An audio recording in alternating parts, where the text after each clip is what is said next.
قربانی ہے یہ رب کے لیے، دیکھا حضرت ابراہیم نے ایسا،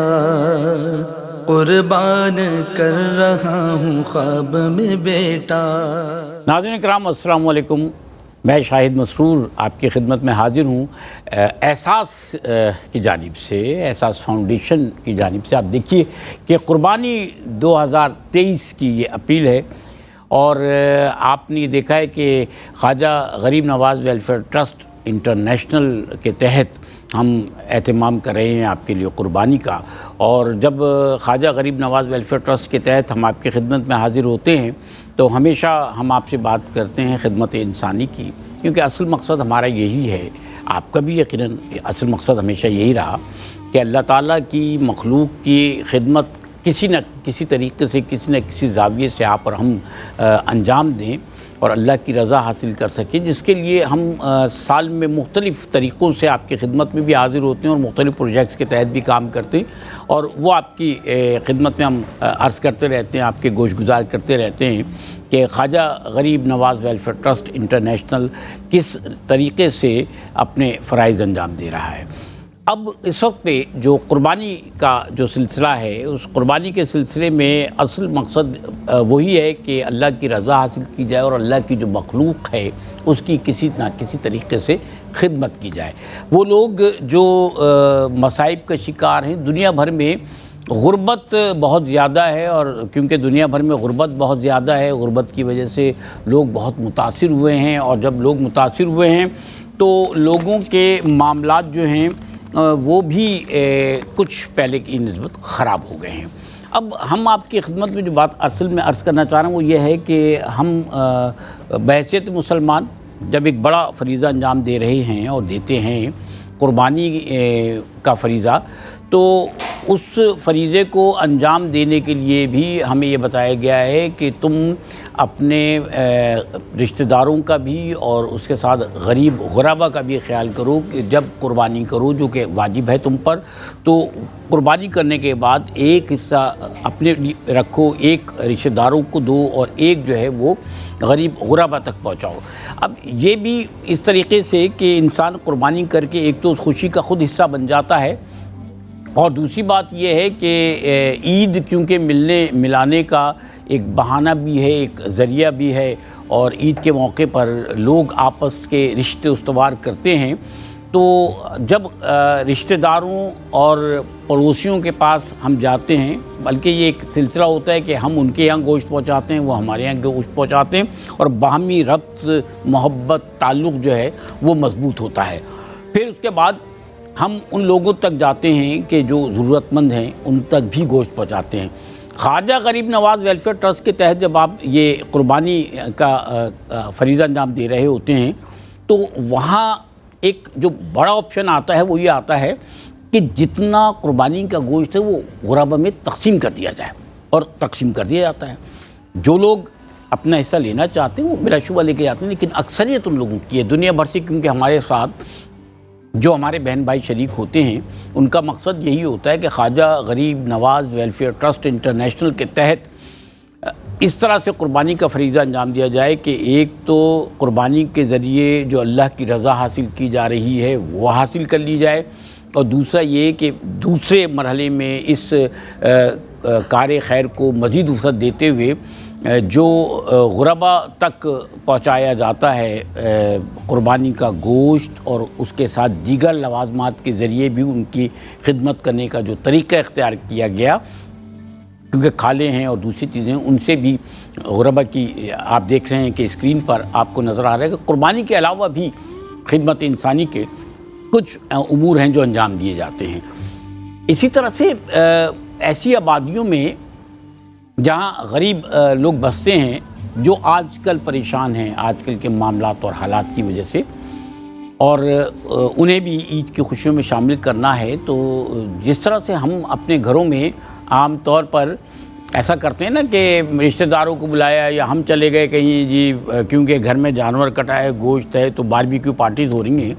تو باربیکیو پارٹیز قربانی کے بعد خواجہ غریب نواز ویلفیئر ٹرسٹ کے تحت ایسی آبادیوں میں بھی کی جاتی ہیں، دسترخوان وہاں پر بھی بچھائے جاتے ہیں اور لوگوں کو مدعو کیا جاتا ہے۔ یہ محبتوں کے سلسلے ہیں، اور اللہ تعالیٰ کو رضا کرنے کے لیے، اللہ تعالیٰ کی رضا حاصل کرنے کے لیے ہماری آپ کی کاوشیں، اور ہم دعا کرتے ہیں کہ اللہ تعالیٰ قبول فرمائے۔ آپ کو ہم دعوت دیتے ہیں کہ آپ آئیں، ہمیشہ کی طرح اس اجتماعی قربانی کے فریضے کو انجام دینے کے لیے ہمارے ساتھ شریک ہو جائیے۔ اسکرین پر ڈیٹیلز تو آپ کو دکھائی جا رہی ہیں۔ ان ڈیٹیلز میں آپ یوں سمجھ لیجئے کہ جو موٹی موٹی باتیں ہیں وہ یہ ہیں کہ اگر آپ چاہتے ہیں کہ مکمل طور پر ایک جانور یعنی گائے کی قربانی آپ کریں، ابھی تھوڑی دیر بعد آپ کو فوٹیجز میں دکھایا جائے گا کیا توانا جانور ہیں اور کس طریقے سے ان جانوروں کو جو ہے وہ رکھا جاتا ہے، ان کی خدمت کی جاتی ہے، صاف ستھرا ماحول ہے، اور اس صاف ستھرے ماحول کے ساتھ ساتھ ان کی کیئر کرتے ہوئے ڈاکٹرز وغیرہ سب موجود ہیں۔ اور آپ کے سامنے دیکھیں جانور ہیں، یہ 1,12,000 روپے کی جو ہے وہ گائے اور بچھڑے ہیں، 1,12,000 کی۔ یہ 1,12,000 کے کہیں نہیں ملتے، لیکن خواجہ غریب نواز ویلفیئر ٹرسٹ کے تحت یہ جانور آپ کو 1,12,000 کا ہوتا ہے جو آپ ڈونیٹ کر رہے ہیں۔ اس کی طرح سے چھوٹے بکرے شروع میں دکھائے گئے تھے آپ کو، گوٹس، وہ صرف 28,000 روپے ہے۔ ماحول آپ دیکھیے کتنا صاف ستھرا ماحول ہے، ہائیجینیکلی جو ہے ہر کام ہوتا ہے جب یہ قربان کیا جاتا ہے۔ ان کا گوشت جو ہے وہ جس طریقے سے تقسیم کیا جاتا ہے، اس کی پیکنگ کی جاتی ہے، وہ بھی آپ دیکھیں گے۔ کہیں آپ کو چارہ کھانے والی جو یہ جگہ ہوتی ہیں یہ اتنی صاف آپ کو کہیں ملیں گی، لیکن یہاں یہ سارا اہتمام کیا جاتا ہے۔ یہ کوئی خاص مخصوص جگہ نہیں جن کی فوٹیجز بنائی گئی ہیں، آپ کو پورا جو ہے فارم ہاؤس دکھایا جاتا ہے، جہاں پر یہ کیٹل فارم جو ہے، جہاں پر آپ کو جانور اور ان کے افزائش کے جو مراحل ہیں ان سے کی جو ہے وہ منظر کشی کی جاتی ہے، وہ دکھایا جاتا ہے آپ کو۔ پھر ڈاکٹرز وغیرہ سب موجود ہیں، کوئی بیمار جانور نہیں ہوتا، ان کے گوشت سے یہ تاثر کہیں نہیں پیدا ہوتا ہے کہ کوئی اس گوشت کو استعمال کر کے بیمار ہو سکتا ہے۔ یہ دیکھیے آپ، کہیں کیٹل فارم اتنے صاف ستھرے اگر ہیں تو یقیناً پھر وہ قابل ستائش ہیں۔ تو آپ کبھی اگر چاہتے ہیں تو گھاٹاپ پہ آئیے کراچی میں، اور آ کے ARY کے جو کیٹل فارمز ہیں ان کو آپ دیکھیے۔ 1,12,000 روپے کی یہ گائے ہے جو آپ کو پیمنٹ کرنا ہے خواجہ غریب نواز ویلفیئر ٹرسٹ کے تحت۔ اور گزشتہ پروگرامز میں تو بڑا اچھا رہا، ہماری تو ایک بہن تھی جنہوں نے 25 گائے جو ہے وہ ڈونیٹ کی تھی، اور اس کے علاوہ بھی بہت سارے دوست تھے، اور میں بڑا جو ہے خوش ہوا تھا کہ اس حد تک جو ہے لوگ محبت سے اللہ تعالیٰ کی رضا حاصل کرنے کے لیے خدمت انسانی کا فریضہ انجام دیتے ہیں۔ اس کے علاوہ جی، اگر آپ حصہ ڈالنا چاہتے ہیں، یعنی وہ جو گائے کے 7 حصے ان میں سے ایک حصہ لینا چاہتے ہیں، تو آپ کو 16,000 روپیہ جو ہے وہ ایک حصے کا، یہ بھی بہت کم پیسہ ہے۔ 16,000 روپے میں آپ ایک حصہ لیتے ہیں۔ اس پر ہم بات کریں گے کہ آپ کس طرح سے یہ حصے لے سکتے ہیں۔ اور 28,000 روپے کا، جیسے کہ میں نے عرض کیا، ایک بکرا ہے وہ آپ لے سکتے ہیں۔ تو آپ یہ پیسہ ڈونیٹ کر دیجئے، یہ پیسہ آپ آن لائن بھجوا دیجئے۔ اکاؤنٹ نمبر UBL کا اکاؤنٹ ہے، اس کا نمبر اسکرین پر آپ کے سامنے موجود، باقی ڈیٹیلز بھی آپ کے سامنے اسکرین پر موجود۔ آپ ہماری جو ہے وہ ڈونیشن آؤٹ لائنز پہ فون کیجئے، آپ ہمارے اسٹوڈیو لائنز پہ فون کیجئے، آپ جو ہے وہ اگر ڈائریکٹ آن لائن ٹرانزیکشن کرنا چاہتے ہیں تو آپ جو اکاؤنٹ نمبر دیا گیا ہے اس پہ آپ ٹرانزیکشن کیجئے۔ اگر پوری گائے ذبح کرنا چاہتے ہیں، قربان کرنا چاہتے ہیں اپنی طرف، اپنے کسی رشتہ دار کی طرف سے، فیملی کے کسی ممبر کی طرف سے، یا اپنی عقیدت کا اظہار کرتے ہوئے کسی بڑی ہستی کی طرف سے، تو آپ 1,12,000 روپیہ ایک گائے کے لیے، 16,000 روپیہ ایک حصے کے لیے گائے کے، اور 28,000 روپے ایک بکری کو قربانی کے لیے آپ دیجئے۔ یہ آج کا ہمارے اس ٹرانسمیشن کا جو ہے وہ مقصد ہے جس کے لیے ہم حاضر ہوئے ہیں۔ اور کیونکہ عید قربان میں بڑے کم دن رہ گئے ہیں، 2 تاریخ جو ہے ذی الحج کی ہے پاکستان میں آج، اور انشاءاللہ آپ دیکھیے کہ یہ دن بھی بڑی تیزی کے ساتھ گزر جائیں گے۔ جیسے کہ ہم رمضان میں کہتے ہیں نا کہ رمضان آ رہا ہے اور رمضان شریف آتا ہے، اور پھر بڑی تیزی کے ساتھ وہ دن ختم ہو جاتے ہیں۔ بہرحال جی، تو آج قربانی اپیل ہے 2023 کی خواجہ غریب نواز ویلفیئر ٹرسٹ کے تحت۔ میرے جو معزز ترین مہمان میرے ساتھ تشریف فرما ہیں، پاکستان میں یہ ٹرانسمیشن رات 10 بجے آپ کی خدمت پیش کی گئی ہے ARYQ TV سے، اور میرے ساتھ اس وقت تشریف فرما میرے بائیں جانب تشریف فرما بہت ہی معزز شخصیت ہیں، عالم دین ہیں، ہمارے ساتھ مختلف پروگرامز میں تشریف فرما ہوتے ہیں، کبھی روشنی سب کے لیے میں تشریف فرما ہوتے ہیں، کبھی یہ ہمارے ساتھ جو یہ ٹیلی تھونز ہیں ان میں تشریف فرما ہوتے ہیں، لیکن ہر جگہ جہاں پر بھی یہ تشریف فرما ہوتے ہیں ہم ان کے علم سے مستفید ہوتے ہیں، ان سے بہت کچھ پوچھتے ہیں، بہت کچھ سیکھتے ہیں۔ دنیا بھر میں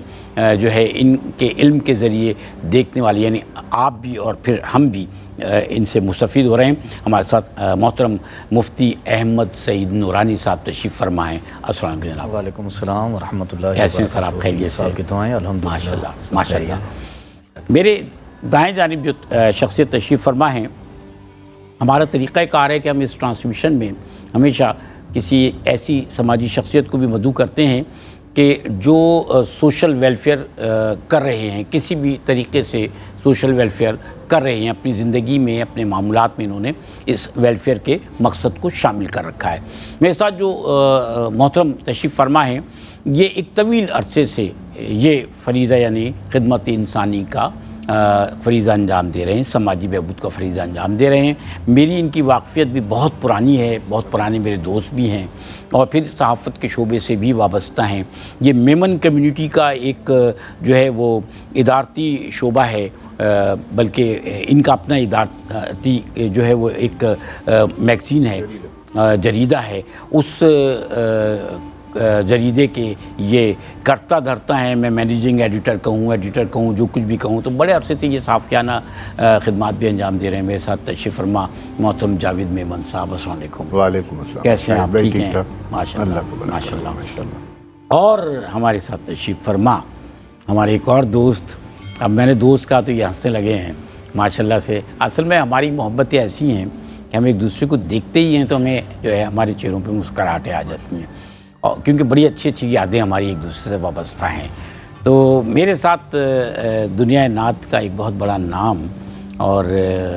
جس قرینے سے، سلیقے سے، محبت سے یہ پڑھتے ہیں، وہی ان کی دنیا بھر میں پسندیدگی کی وجہ ہے، موجب بنتی ہے۔ یہ عالمی شہرت یافتہ ثنا خاں ہیں، ARY پہ آپ مستقل اور QTV پہ ان کو دیکھتے ہیں اور پسند بھی کرتے ہیں۔ میرے ساتھ تشریف فرما قاری محمد محسن قادری صاحب، السلام علیکم۔ وعلیکم السلام۔ کیسے ہیں آپ؟ اللہ کا شکر، اتنا مسکرا کیوں رہے ہیں؟ آپ کو دیکھ کے ویسے خوشی ہوتی ہے۔ دیکھیں ہم دونوں ایک دوسرے کو دیکھ کے مسکرا رہے ہیں۔ تو ناظرین کرام، ٹرانسمیشن کا آغاز کریں گے ماشاءاللہ قاری محسن صاحب سے ہم حمد باری تعالیٰ سنیں گے۔ حج بیت اللہ کے حج کے حوالے سے کلام چند اشعار شامل کرتے ہیں۔ اے رب ملائک و جن و بشر، میں حاضر ہوں، میں حاضر ہوں۔ اے رب ملائک و جن و بشر، میں حاضر ہوں، میں حاضر ہوں۔ خدمت میں تیری شرمندہ نظر، میں حاضر ہوں، میں حاضر ہوں، حاضر ہوں، حاضر ہوں، حاضر ہوں، میں حاضر ہوں، میں حاضر ہوں، میں حاضر ہوں۔ جو تیری ثنا کے لائق ہو، ایک لفظ بھی ایسا پاس نہیں، ایک لفظ بھی ایسا پاس نہیں، جو تیری ثنا کے لائق ہو، ایک لفظ بھی ایسا پاس نہیں، ایک لفظ بھی ایسا پاس نہیں، ایک لفظ بھی ایسا پاس نہیں۔ کیا تاب سخن، کیا عرض ہنر، میں حاضر ہوں، میں حاضر ہوں، حاضر ہوں، حاضر ہوں، حاضر ہوں، میں حاضر ہوں، حاضر ہوں، حاضر ہوں، حاضر ہوں میں حاضر ہوں میں حاضر ہوں میں حاضر ہوں قطرے کی نگاہ حیراں پر دریا کی حقیقت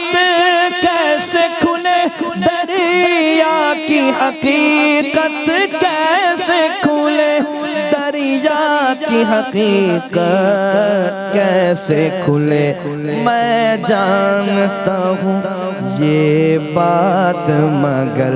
میں حاضر ہوں میں حاضر ہوں حاضر ہوں حاضر ہوں حاضر ہوں میں حاضر ہوں حاضر ہوں حاضر ہوں حاضر ہوں میں حاضر ہوں میرے چاروں طرف ہے دروازے میرا سرمایہ کچھ اندازے میرا سرمایہ کچھ اندازے میرے چاروں طرف ہے دروازے میرا سرمایہ کچھ اندازے میرا سرمایہ کچھ اندازے میرا سرمایہ کچھ اندازے مجھ بے خبر کو بخش خبر میں حاضر ہوں میں حاضر ہوں حاضر ہوں حاضر ہوں حاضر ہوں میں حاضر ہوں حاضر ہوں حاضر ہوں حاضر ہوں میں حاضر ہوں میں حاضر ہوں میں حاضر ہوں سبحان اللہ جزاک اللہ ماشاء اللہ آپ نے ہمیں سب کو حاضر کر دیا اور اللہ تعالیٰ ہمیں جو ہے وہ اس حاضری کا شرف بخشے آمین ثم آمین ہمیں تو یقین کیجئے کہ ابھی جب حکومت نے دوبارہ اعلان کیا نا کہ دوبارہ حج درخواستیں لے رہے ہیں تو ہم نے سوچا یار شاید اس مرتبہ ہمارا بلاوا پھر آ جائے ہم تو ہمیشہ امید لگائے بیٹھے رہتے ہیں ماشاء اللہ سے تو بہت شکریہ قاری محسن صاحب آپ کا بھی محترم مفتی صاحب احمد سعید نورانی صاحب آپ سے پھر ایک مرتبہ کچھ سیکھنے کا ہمیں جو موقع مل رہا ہے سب سے پہلے تو ہمیں یہ بتائیے کہ ایک عام تاثر یہ لیا جاتا ہے کہ جب ذی الحج کا مہینہ شروع ہوتا ہے تو جو ابتدائی 10 ایام ہیں اس کی نسبت سے کہا جاتا ہے کہ حکم یہ ہے حدیث پاک کے ذریعے میں آپ سے جاننا چاہ رہا ہوں کہ ناخن نہ تراشیں بال نہ کٹوائیں یعنی جو حجاج کرام کا جو ایک حلیہ ہوتا ہے وہی اختیار کی رکھیں تو ذرا رہنمائی فرمائیے اس نسبت سے بسم اللہ الرحمن الرحیم الحمدللہ رب العالمین والصلاة والسلام علی سید الانبیاء والمرسلین اما بعد سب سے پہلے تو اللہ رب العالمین کا یہ فضل ہے کہ ذی الحج کے مہینے کا آغاز ہو چکا اللہ تعالیٰ نے ہمیں زندگی میں یہ سعادتیں عطا فرمائی ہیں نبی کریم صلی اللہ علیہ وسلم کا ایک فرمان عالی شان ہے آپ نے فرمایا کہ راتوں کے حساب سے رمضان المبارک کے آخری عشرے کی راتیں سب سے زیادہ فضیلت کی حامل ہیں بالکل اور دنوں کے حساب سے عشرہ ذی الحج کے یعنی کہ پہلا عشرہ جو ہے اس کے ایام دن جو ہے نا وہ بڑی فضیلت کے حامل ہیں تو اللہ تعالیٰ نے یہ فضیلت کے دن عطا کیے ہیں اس کی عبادتیں بھی اللہ کی بارگاہ میں بڑی مقبول ہیں تسبیح و تحمید بھی اللہ کی بارگاہ میں بڑی مقبول ہے تو ہمیں چاہیے تمام ناظرین کو چاہیے کہ ان ایام کے اندر بھرپور انداز میں اللہ رب العالمین کی بارگاہ میں ذکر و اذکار کریں تسبیحات کریں عبادات کریں تاکہ وہ اللہ رب العالمین کی بارگاہ میں قبولیت کے اعلیٰ مراتب پر فائز ہو سکیں ماشاءاللہ جی اس کے ساتھ چونکہ یہ ایسے بابرکت ایام ہیں کہ اللہ رب العالمین کی رضا کی خاطر لاکھوں کروڑوں کی تعداد میں حاجی جو ہیں وہ پہنچتے ہیں وہاں پر اور اللہ رب العالمین کی رضا کے لیے حج کرتے ہیں تو ایک کیفیت ہوتی ہے جس کے اندر اللہ رب العالمین کی رضا بھی مقصود ہوتی ہے اور اللہ رب العالمین کا خوف بھی غالب ہوتا ہے تو نبی کریم صلی اللہ علیہ وسلم کی فرمان عالی شان ہے، آقا علیہ السلام کی حدیث مبارکہ اسی طرف اشارہ کرتی ہے، اور بالخصوص چونکہ قربانی بھی انہی ایام کے اندر آتی ہے تو آقا علیہ السلام کا فرمان عالی شان قربانی کے ان ایام کی طرف بھی اشارہ کرتے ہوئے ارشاد فرمایا کہ جس کی قربانی ہو اس کے لیے مستحب ہے، چونکہ یہ ثابت بسنت ہے تو یہ مستحب عمل ہے، جی ہاں، تو مستحب ہے کہ وہ جیسے ہی ذی الحج کا چاند دیکھے تو اپنے ناخن نہ تراشے اور اپنے بال نہ کاٹے، تو یہ 10 ایام ان کی برابری کرے تاکہ ان حاجیوں کے ساتھ مشابہت بھی ہو جائے اور ان قربانی کرنے والوں کے ساتھ مشابہت بھی ہو جائے۔ ہاں جس کی قربانی نہیں ہے اگر وہ بھی ان کی مشابہت اختیار کرے تو مفتی احمد یار خان نعیمی علیہ رحمت فرماتے ہیں کہ اللہ رب العالمین کی بارگاہ سے یہ امید ہے کہ اللہ تعالیٰ ان لوگوں کو بھی اسی بندے کے برابر اجر عطا فرمائے گا جنہوں نے قربانی کرنی تھی، یعنی کہ بنیادی طور پر یہ حکم تھا تو قربانی کرنے والوں کے لیے کہ جنہوں نے قربانی کرنی ہے تو وہ بال نہ کاٹیں، ناخن نہ کاٹیں، لیکن جن کی قربانی نہیں ہے، جنہیں یہ شرف حاصل نہیں ہو سکا یا جن کے پاس نصاب نہیں تھا، تو وہ بھی ان کی مشابہت اختیار کرتے ہوئے اگر ناخن یا بال نہیں کاٹیں گے تو اللہ رب العالمین جل جلالہ کی بارگاہ سے امید ہے کہ اللہ تعالیٰ وہ شرف جو ان کو عطا کیا تھا وہ ان کو بھی عطا کرے گا۔ لیکن اس کے ساتھ ساتھ یہ بات محل نظر رہے کہ بندہ نظافت اور صفائی کے اصولوں پر پیرا رہے۔ اگر کسی کو بال صاف کیے ہوئے 40 دن سے زیادہ گزر چکے ہیں تو پھر وہ اس مستحب پر عمل کرنے کی بجائے اپنی صفائی کے اصولوں پر عمل پیرا رہے، وہ اپنی صفائی اختیار کرے۔ اگر کسی کے دن اس سے کم ہیں یا ناخن اس کے اس قدر نہیں بڑھے کہ اس کے اندر میل کچیل پھنستی ہے اور حفظان صحت کے اصولوں کے منافی ہو تو وہ بھی ان پر عمل کرے۔ اس کا بہترین طریقہ یہ ہے کہ ذی الحج کے آغاز سے پہلے ہی ایک مرتبہ بال صاف کر لیے جائیں، حجامت کروا لی جائے اور ناخن صاف کر لیے جائیں تاکہ وہ اگلے 10 دن جو ہیں وہ انسان آسانی کے ساتھ حجاج کے ساتھ اور قربانی کرنے والوں کے ساتھ مشابہت اختیار کر سکے۔ صحیح۔ ناظرین کرام، ہماری جو آپ کی خدمت میں حاضری ہے اس کا مقصد جو ہے وہ میں آپ کی خدمت میں عرض کر چکا ہوں کہ قربانی اور اجتماعی قربانی خواجہ غریب نواز ویلفیئر ٹرسٹ کے تحت آپ ARY کیٹل فارم کے جانور جب چاہیں دیکھ سکتے ہیں، اور اگر آپ دنیا میں کہیں پر بھی موجود ہیں، آپ چاہتے ہیں کہ پاکستان میں جو قربانی کا ایک مخصوص ماحول ہے اس ماحول کے تحت اگر یہ مقصد جو کہ ہم نے شامل کیا ہمیشہ سے گزشتہ کئی سالوں سے آپ کی خدمت میں حاضر ہوتے ہیں اور قربانی اجتماعی طور پہ جو ہے آپ اور ہم مل کے کرتے ہیں، اگر یہ مقصد بھی ہے کہ لوگوں کی اس سے خدمت کی جائے، غریب غربا میں اس گوشت کو طریقے سے تقسیم کیا جائے اور ان کی ضیافت کی جائے، تو آپ ہمارے ساتھ شامل ہو جائیے۔ 1,12,000 روپیہ آپ کو ایک گائے کے لیے جو ہے وہ پیمنٹ کرنا ہے، 16,000 روپے گائے کا ایک حصہ اور 28,000 روپیہ ایک بکرے کے لیے۔ تو یہ ڈیٹیلز آپ کو اسکرین پر بھی نظر آ رہی ہیں، اور میں کہتا ہوں اکثر مفتی صاحب کہ نیکی کا خیال آتے ہی یا موقع ملتے کر گزریے، سوچیں نہیں۔ محترم جاوید میمن صاحب، ماشاءاللہ آپ سے بھی ہماری بڑی پرانی دوستی ہے ماشاءاللہ،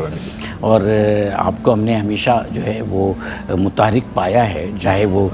سوشل ورک ہو، چاہے وہ صافیانہ آپ کی ذمہ داریوں ہوں، ٹھکانے آپ کے وہی ہیں ابھی تک صافیانہ۔ یہ بتائیے کہ جو ہم قربانی کا ماحول ایک ہمارے یہاں ہوتا ہے اور اس میں ہم لوگوں کا جو طرز عمل بھی دیکھ رہے ہوتے ہیں، ادارے بھی مصروف عمل ہوتے ہیں صفائی میں اور دوسرے معاملات میں، آپ کیا سمجھتے ہیں کہ ہمیں لوگوں کو کیا بتانے اور سمجھانے کی ضرورت ہے؟ بسم اللہ الرحمن الرحیم۔ میں یہاں آیا ہوں تو میں نے بڑا ایک ماشاءاللہ بڑا منظم طریقے سے یہ سب چیزیں میں نے دیکھی ہیں، بہت شکریہ۔ تو مجھے بڑی خوشی ہوئی کہ خواجہ غریب نواز ٹرسٹ ماشاءاللہ آج اس جگہ پہ پہنچ گیا ہے کہ ماشاءاللہ یہاں پوری دنیا سے۔ آپ مجھے بتا رہے تھے کہ کتنے سال پہلے جب یہ ابتدا ہوئی تھی تو آپ اس کا حصہ تھے؟ جی، فروری سن 2000 کی بات بتا رہا ہوں۔ ہمارے عبدالرزاق یعقوب صاحب رحمہ اللہ ان پہ رحمت برکت نازل فرمائے، تو ہم لنڈن میں تھے تو بالم میں ایک تقریب ہوئی تھی جہاں شہزادہ چارلس جو ہے وہ اس تقریب میں مدعو تھے، شریک تھے۔ جی 5 فروری کو 5 فروری سن 2000 میں، کیا بات ہے، یاد ہے سب تو وہاں یہ تقریب تھی۔ تو یہ اس زمانے میں شاید یہ خواجہ غریب نواز کی باتیں ہوتی تھیں اور اس طرح کی سب چیزیں ڈسکس ہو رہی تھیں، تو حاجی رزاق صاحب تھے، یہ انہوں نے خاص طور پہ اس کو انہوں نے شامل کیا تھا اس پروگرام کے ایجنڈے میں، اور باقاعدہ اس کا وہاں تعارف بھی پیش کیا گیا تھا، اور ARY ڈیجیٹل کی اوپننگ بھی شاید اسی سن میں ہوئی ہے، آس پاس ہم وہیں تھے. جی ہاں جی ہاں. اس سے پہلے ریز کے نام سے ٹرانسمیشن اس کے بعد کوئی کیا نام ہے شہزاد چارلس صاحب کی تقریب ہوئی تو وہاں حاجی رزاق صاحب کافی پیش تھے، باقی ARY کی تمام فیملی کے لوگ کافی، ہم بھی تھے، میں اور ہم کچھ دوست یہاں سے مدعو تھے. اور باقی 13 تقریبات جتنی بھی ہوئیں اس میں باقاعدہ یعنی اس وقت شاید ہمیں اندازہ نہیں تھا کہ یہ خواجہ غریب نواز ماشاءاللہ اتنا تناور درخت میں آپ کو بتاؤں گا کہ ماشاءاللہ اس کے تحت کیا کام ہو رہا ہے کچھ دن میں. آپ پہلے اپنی بات فرمائیے گا. اس کے بعد کوئی 13 تقریبات لنڈن، برمنگھم میں اور سب جگہ ہوئیں، تو اس میں باقاعدہ اس کو یعنی پیش کیا گیا اور اس کو باقاعدہ پرچار کیا گیا. تو اس وقت بھی شاید ہمیں اس چیز کا اندازہ نہیں تھا، لیکن آج ہم دیکھتے ہیں یہ منظم طریقے سے جو آپ کا قربانی کا جو اتنا بڑا سیکٹر ہے، مثلا اب تو اس وقت آج ایک یہ سیکٹر ہے قربانی کا آپ کا، تو یہ ماشاءاللہ اتنا منظم آپ کام کر رہے ہیں، تو ماشاءاللہ اللہ کرے گا اور بھی چیزیں آپ کی اسی طرح چل رہی ہوں گی انشاءاللہ. تو مجھے ذاتی طور پہ خوشی بھی ہوئی اور میں دعا گو ہوں کہ اللہ پاک اور ان کو ترقی دے. ماشاءاللہ ماشاءاللہ. اور میں ایک اور بات محترم احمد سعید نورانی صاحب آپ سے جاننا چاہتا ہوں مفتی صاحب کہ زکوٰۃ کو تو یہ ہوتا ہے کہ اگر 1 سال تک آپ کے پاس آپ کے اخراجات سے زائد رقم موجود ہے اور وہ اس نصاب کے تحت ہے جو کہ 7.5 تولے سونا اور 52 تولے چاندی کا نصاب ہے، تو آپ پر آپ پر زکوٰۃ فرض ہو جاتی ہے. قربانی کے لیے صرف یہ حج کے جو 10 دن ہیں ان میں نصاب کا تعین ہوتا ہے یا اس کے علاوہ کوئی طریقہ کار ہے؟ بسم اللہ الرحمن الرحیم. جی یہ جو آپ نے نصاب ذکر کیا نا زکوٰۃ کے فرض ہونے کے لیے، وہ تو یہ ہے کہ بندے کے حوائج اصلیہ سے اضافی ہو، اس پر پورا سال گزر گیا ہو تو اس پر زکوٰۃ فرض ہو جائے گی. لیکن اسی قدر نصاب ہو اور مکمل ذی الحج کے 10 دن نہیں بلکہ عید الاضحیٰ کے 3 دن. اچھا. ان 3 دنوں میں سے کسی بھی وقت اگر وہ شخص اس قدر نصاب کا مالک ہو گیا تو اس پر قربانی فرض ہو جائے گی ان 3 دنوں میں. ان 3 دنوں کے اندر خواہ وہ تیسرے دن جا کر ہو، اگر تیسرے دن بھی اس قدر مال اس کی ملکیت میں آ گیا تو قربانی اس پر بھی فرض ہو جائے گی. اور یہ بھی ذہن نشین رہے کہ نبی کریم صلی اللہ علیہ وسلم کا فرمان علی شان ہے، آپ نے فرمایا کہ ان ایام میں یعنی کہ ذی الحج کے عید کے 3 دنوں میں اس میں خون بہانے سے زیادہ فضیلت والا عمل اللہ کی بارگاہ میں کوئی نہیں ہے. یعنی کہ قربانی کا متبادل کچھ نہیں ہے کہ اگر کوئی صاحب نصاب ہو اور وہ خواہش یہ کرے کہ میں ان پیسوں کو ڈونیٹ کر دوں گا، میں صدقہ کر دوں گا، میں کسی جگہ خرچ کر دوں گا تو میری قربانی کی فرضیت ادا ہو جائے گی. تو قربانی کو فرضیت کی صورت تب ادا ہوگی جب قربانی ہی ادا کرے گا. صحیح بات ہے. تو اس لیے چاہیے کہ اللہ رب العالمین جسے یہ شرف اور یہ سعادت عطا فرمائے وہ قربانی کا فریضہ ہی ادا کریں، کیونکہ قربانی کا فریضہ اس کے علاوہ کوئی نجات کا ذریعہ نہیں ہے. اچھا، آپ نے جیسے کہ فرمایا نا کہ اس کا متبادل کوئی نہیں، تو میں ایک بات عرض کرتا ہوں قاری صاحب کہ نیکی کا متبادل ہوتا ہی نہیں ہے. جی بالکل ہوتا ہی نہیں. ایسا نہیں ہے کہ جی آپ روزے رکھ لیں نماز چھوڑ دیں، نماز پڑھ لیں روزے چھوڑ دیں، اور آپ کیونکہ نماز روزے کے پابند ہیں لہٰذا آپ زکوٰۃ ادا نہ کریں، اور کیونکہ آپ ساری زندگی نماز پڑھتے رہیں تو آپ کو حج عمرے کی ضرورت کیا ہے. تو قربانی کا متبادل ہی نہیں، نیکی کا بھی متبادل. ہر نیکی کا اپنا مزہ، اپنا طریقہ اور اپنا حکم ہے. میں یہ بات اس لیے عرض کر رہا ہوں آپ سے کی طرف ہی میں آؤں گا. پھر اکثر لوگ یہ کہتے ہیں کہ حج پر جانے سے بہتر یہ تھا کہ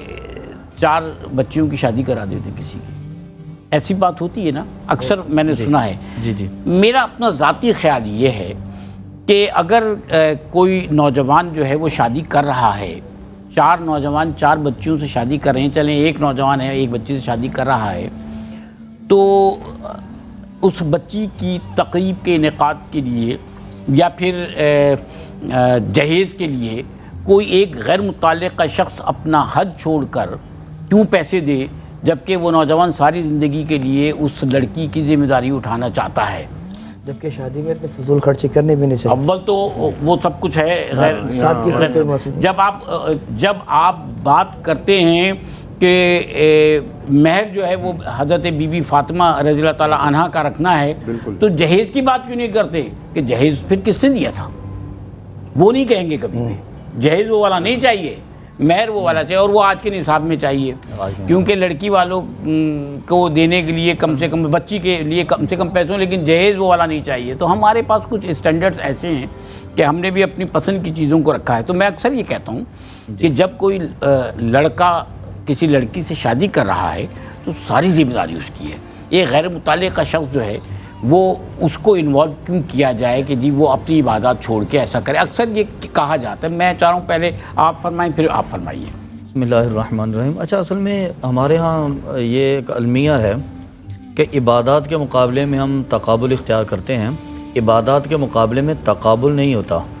اور وہ جو میں اس سے پہلے عبادت کے متبادل کی بات کر رہا تھا نا، کچھ جگہوں پر شریعت نے متبادل دیا ہے. جیسے رمضان المبارک ہے، رمضان کے روزے ہیں، آدمی بیمار ہو گیا تو شریعت نے اس کو متبادل راستہ عطا کیا ہے. وہ نماز قضا ہوگی، شریعت نے دین میں متبادل راستہ آسانی دیا ہے تو آسانیاں فراہم کی ہیں، آسانیاں فراہم کی ہیں. تو اچھا، یہ جو تقابل اختیار کرتے ہیں نا عبادات کے اندر، عبادت کے اندر تقابل نہیں ہوتا کہ نماز کے مقابلے میں کوئی اور چیز لے کر آ جائیں، حج بیت اللہ کے مقابلے میں کچھ اور لے آئیں. جس کو اللہ رب العالمین نے فرصت عطا کی ہے اس پر حج فرض ہو گیا تو وہ حج ہی ادا کرے گا.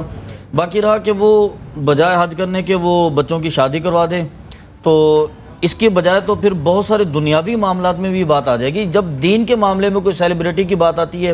تو وہاں پر ہمارے اندر یکدم ایک جذبہ پیدا ہوتا ہے کہ ہم بجائے سیلیبریٹی کے ہم کسی کی شادی کروا دیں. تو کسی کی شادی تو کسی اور معاملے پر بھی ہو سکتی ہے. اچھا، جاوید میمن صاحب بھی کچھ اسی حوالے سے فرمانا چاہ رہے تھے کہ مجھے وقفے بھی جانے دیے، آپ کیا فرما دیجیے. دیکھیں، یہ چیز ایسی ہے کہ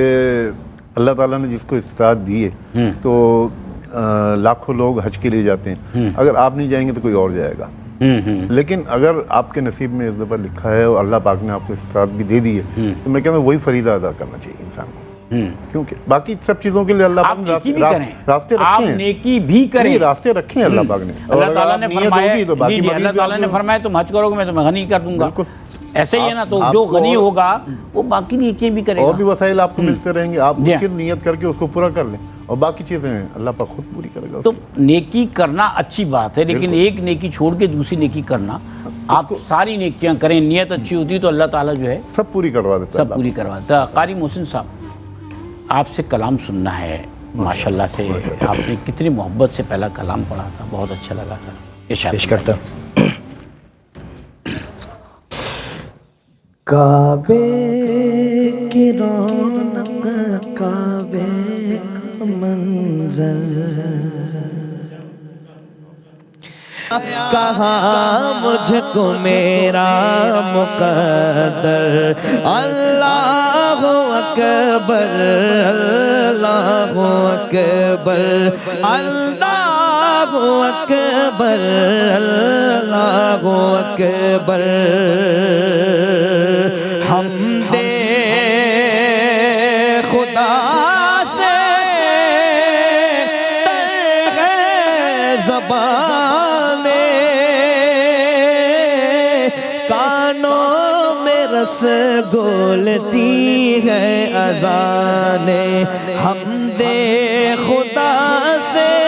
ترنوں میں رس گھولتی ہے اذان.